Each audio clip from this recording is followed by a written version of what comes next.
Hello. Good afternoon. This is Kevin Deveji, your host at American Business Podcast for the Next Generation, ABP. Today we are excited. We have Phil Vetrano with us from Helppedia, and he's the co-founder of the company, and we have a lot to discuss. The goal and purpose of our podcast is to share wisdom and insight with the next generation. And also we like next generation to get involved and follow our podcast so that with their help and support and their insight, we'll keep running our podcast to share the wisdom both ways.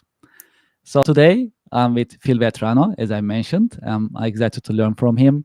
He is very active in the educating next generation field. I must say, he's a leader in his field and he has a lot of insights. Phil, welcome. Thank you, Kevin, for having me. Wonderful podcast you have here. I appreciate it. Thank you for your support, and I'm happy that you join us on this beautiful Friday afternoon, right? So we can discuss our subject and we can share some insights, some wisdom with the next generation. Well, as a start, would you please, for our audience and our listeners, would you please introduce yourself and your company? Sure. So my name is Philip Vetrano, and I'm an independent college and career coach. And my company is called Planning a Vision. I also do some business consulting on the side. I'm a business analyst through and through, but my analytical skills go across being an independent college and career coach. I'm utilizing the same skills I learned for the past 20 years in the world of IT and applying those skills to support the next generation and parents to help them navigate the college and career process. And so I started my company back in 2018. And in 2021, I started a nonprofit organization called Helppedia. And I saw how much support students need and how much support parents need to just navigate and be prepared for life and sharing knowledge with their teens and their students and their kids to really prepare them for life, because school doesn't cover all those necessary skills, and nor are you learning them at home. Generally, parents aren't teaching 40 hours a week the skills that they may have to their kids, and then the skills that they don't have, they're not addressing them. There's quite a bit of, there's over 25 skills that you need to make an informed decision, but not necessarily are they being taught. So I started I've co-founded with Lauren Lynn Mears, who's my co-founder, and we've gathered 33 community partners who provide services for youth development. And that's pretty much the core of Helppedia, is that we're like a concierge for education for the gaps that are not covered at school or home. Thank you. Yes, very exciting and very important mission that your organization has. And yes, in addition to support the next generation, yeah, we cannot forget about parents, right? So that's very important. I'm glad you're also helping them as well, in addition to the students and next generation. How did you decide to choose your current career? What made you motivate to make that choice? Yeah, so in 2014, my son was in high school guidance counselor meeting. I was with him, with other parents, and the counselor said it's never too early to start planning for college. So I have a background in project management and business analysis, and so when I hear this activity, okay, it's not too early to start. Hey, I'm diving in head first, and I'm gathering as much information as I can to help my son accomplish his goals.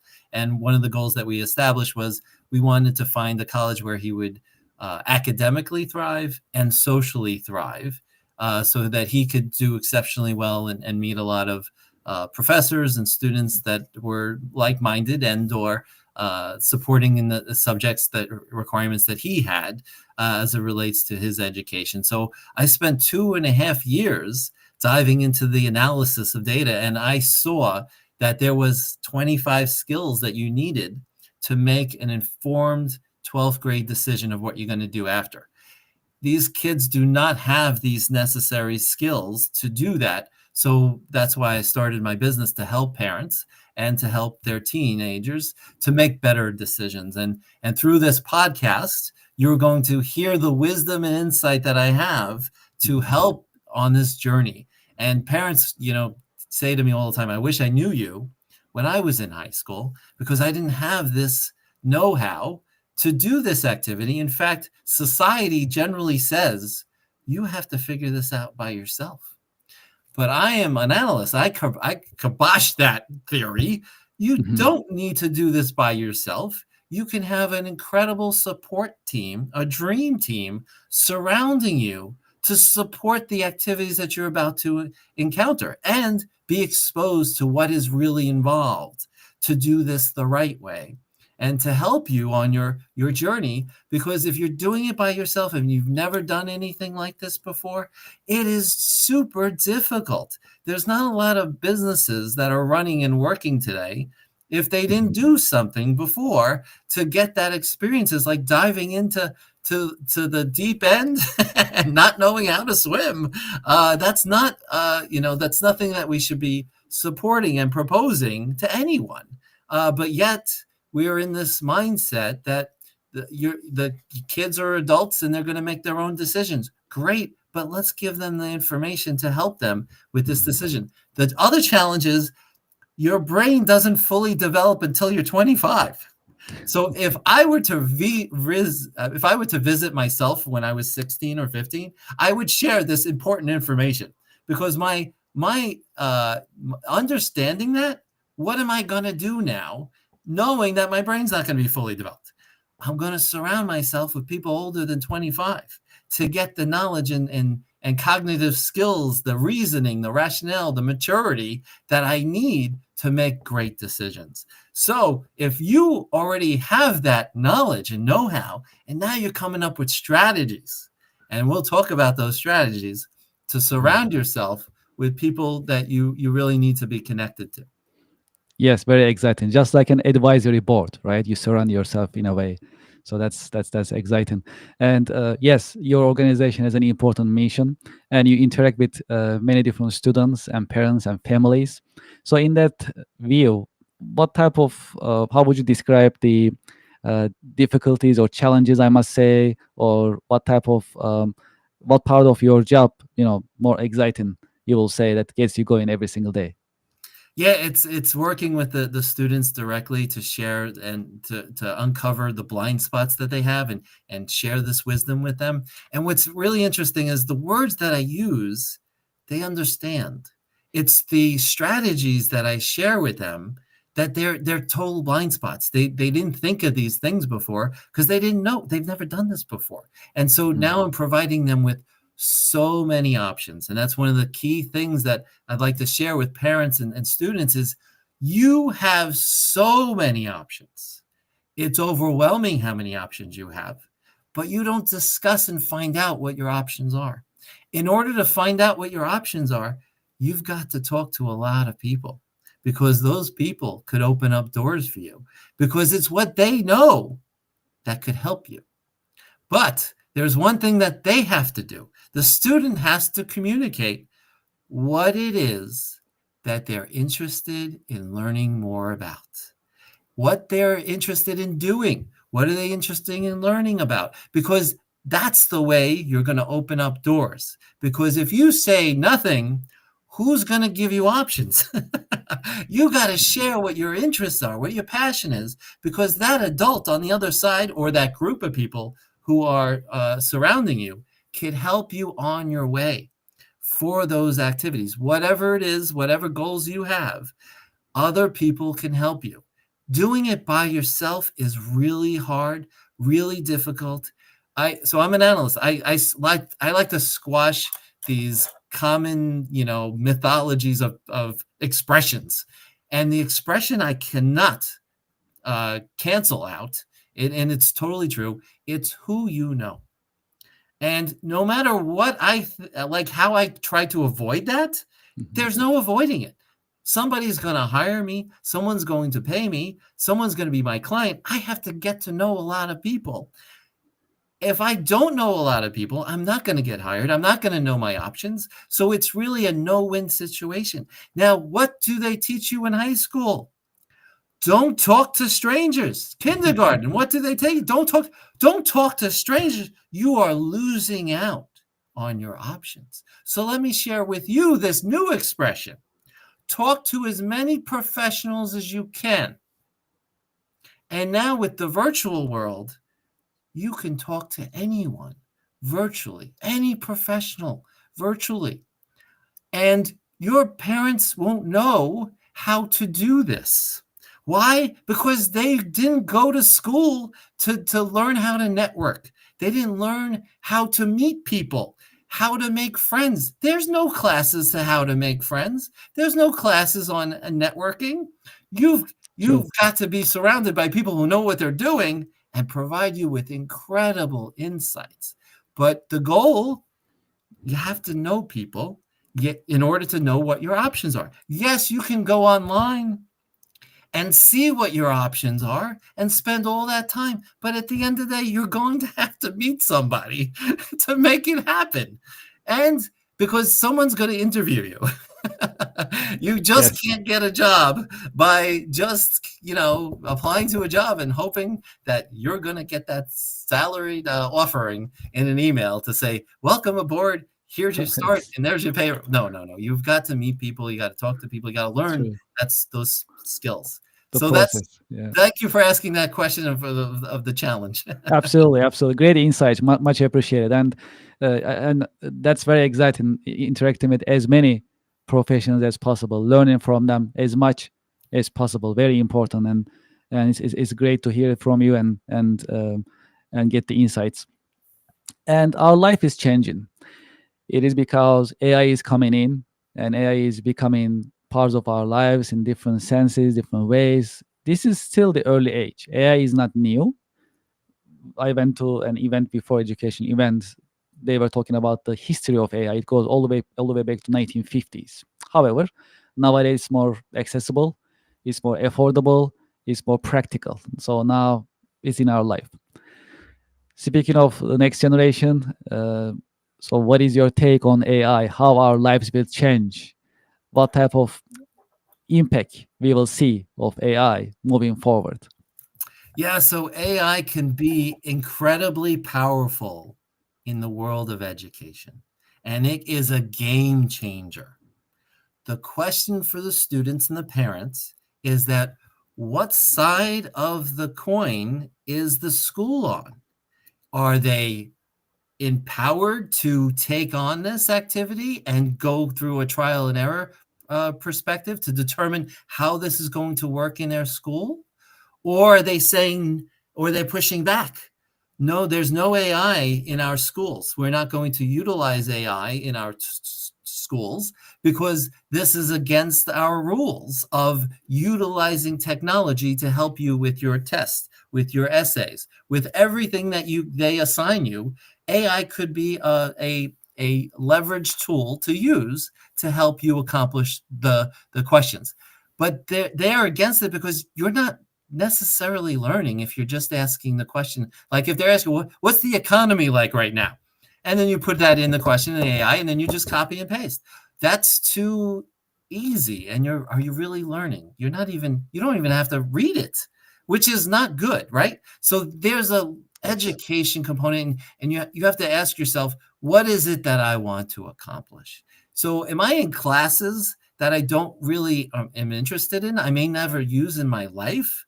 And so AI has the ability to, if educators and administrators are really taking this on and saying, we can do an incredible service to not only the students, but to the parents, to the community, because now we're going to create expertise at the individual level. Imagine the school is focused on individuals. Are you kidding me? No, no, no, no. We're old school. It's 30 people in a classroom. You're all going to learn the same exact thing in the same amount of way. No, no. AI could change all that. The question is that teachers, are they able to adapt to be an AI advisor to understand and to be guidance of here's the information that you're interested in, whatever that is. You're interested in the video game industry. There's generally no video game industry class that you'll be taking in high school.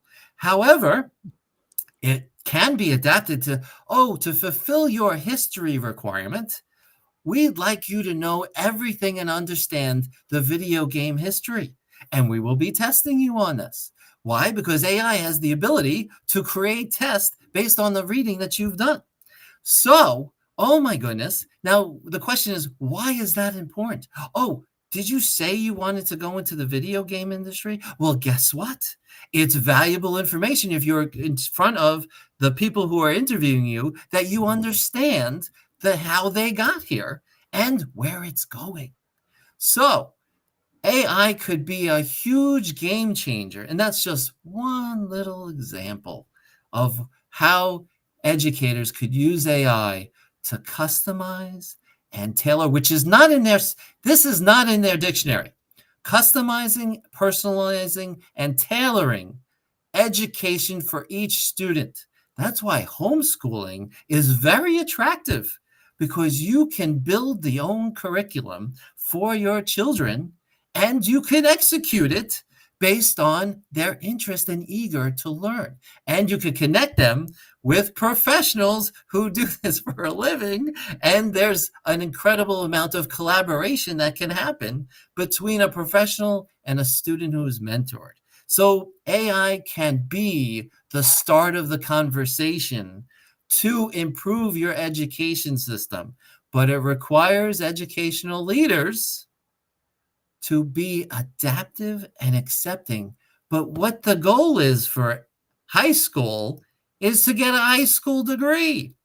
What does that have to do with anything about your career? Mhm. Nothing.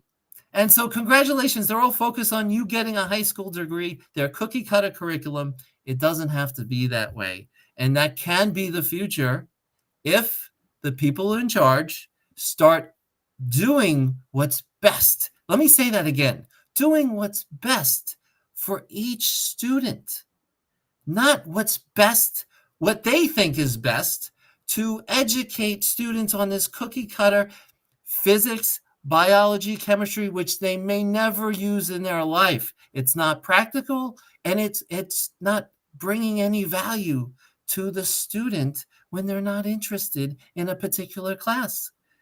This AI can kibosh the mindset of just going through cattle, of going through these 4 years of most of their core classes without the level of interest and eagerness. If schools had 100% students thriving, we wouldn't be having this conversation. Mhm. Yes. The question is, do they want to improve? This is how you improve. Yes, I think yeah, that brings my follow-up question. So, well, keeping these insights in mind. So, what are your predictions? Moving forward this year, next year, in terms of job market, economy, how the next generation will see this, and how it's going to be their experience in your point of view.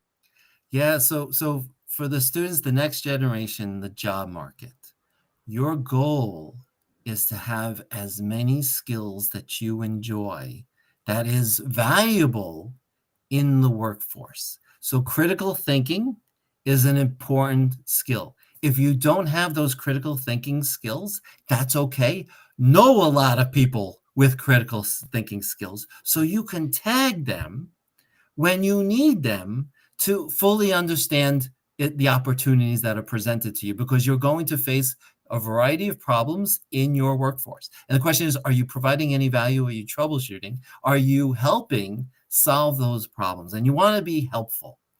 And anywhere you work, if you're not helping somebody, you are probably not going to do well in the workforce. The other thing is you have to adapt. You can't just specifically focus on one skill, because that skill can go away. So for example, writing. Oh my goodness. I've spoken to English teachers, between 5% to 15% of students enjoy writing.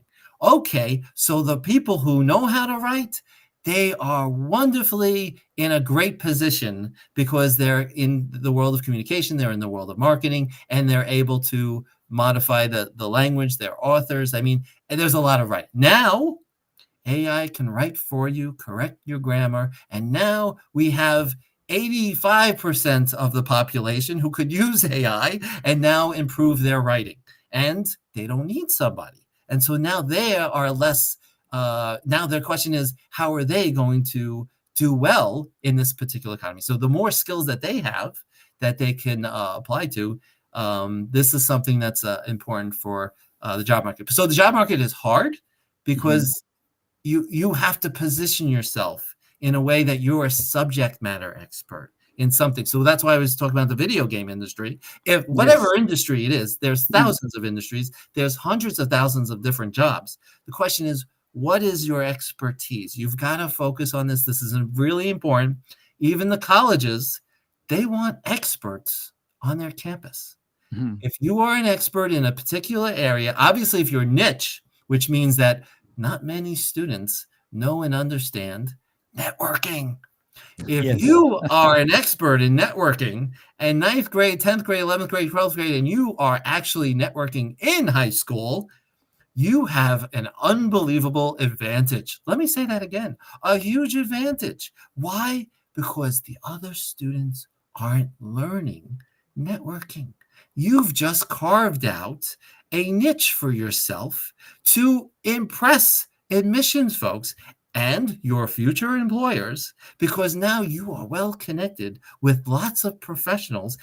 But the question is, do you know how to do that?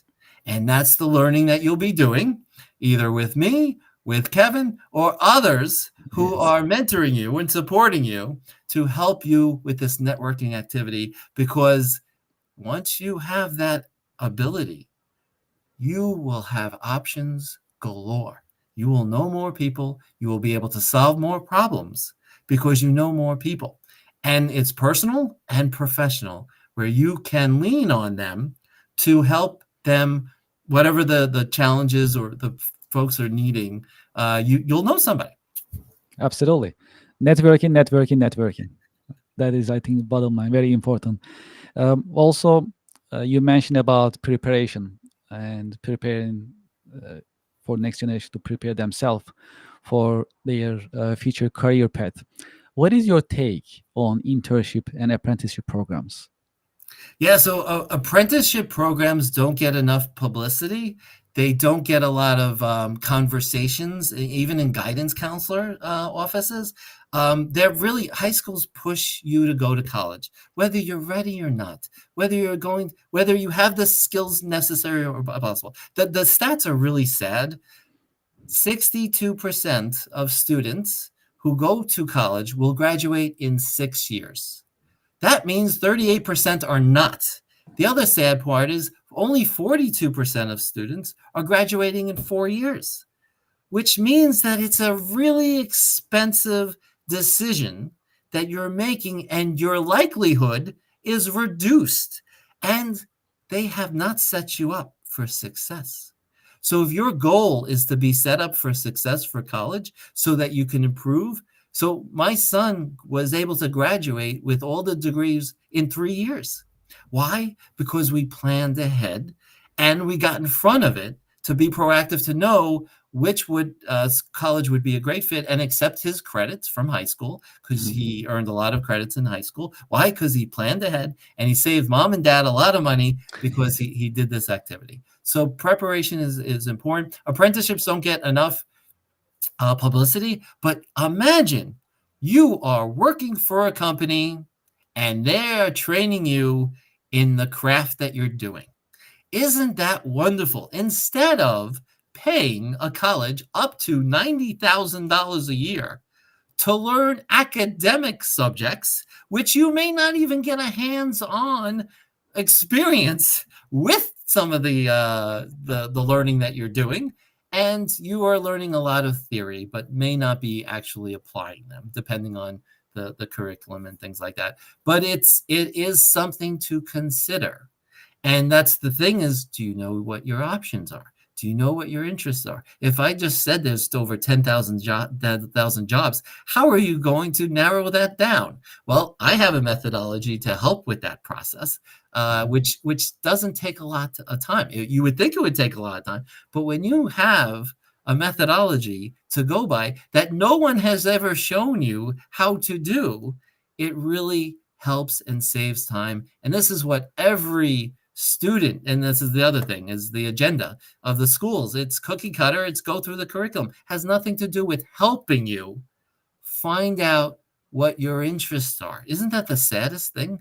No, here's It is. the list of 40 subjects that you could choose from our school, and 4 of them are English, 4 of them are history, 2 of them are, in all these sciences, but there's not a lot of other subjects that are offered. And so how do you know what you're going to like? So I have a methodology to do that. So apprenticeship programs, there's even one for Gucci. Gucci has an apprenticeship program. Who knew that Gucci would have an apprenticeship? Yes, yes. Who knew? That's true. Yeah. So this is an example of, and especially the trades. They want you to be. They're having a hard time finding, young people, high school graduate students who graduate high school and college graduates to join their apprenticeship programs. So there is absolutely an opportunity there, and that's just one example of knowing your options, because there's hundreds of apprenticeship programs. Absolutely. So, well, so this is my last and final question. And as we discussed before the podcast, this is $1 million question in a way. And some part of it, most part of it, you answer it. But let's share with the next generation and our viewers all together. What are your suggestions for the next generation workforce, next generation leaders when they are choosing their career path and furthering their career path? That's a serious decision. It has steps, but just to put it together in one section as a part of my question, what are your suggestions for the next generation when they are choosing their career path and furthering it? Yeah. So I will share with you, 80% of adults are generally not happy with the career that they selected. 80%. And why is that? Because they didn't explore early in their life to determine what it is that they're passionate about. Can they have found something that they were passionate about and be paid for it? This is something that most adults don't go through. Next generation, you have an opportunity to get ahead of this. You have 8 years of your life to explore a variety of different careers. However, they didn't teach you how to explore careers. And so this is your blind spot. This is your disadvantage. So how are you going to learn how to explore careers? You're going to talk to people like me. You're going to talk to people like Kevin to help you with identifying what subjects, what topics do you get excited about that you want to be an expert in.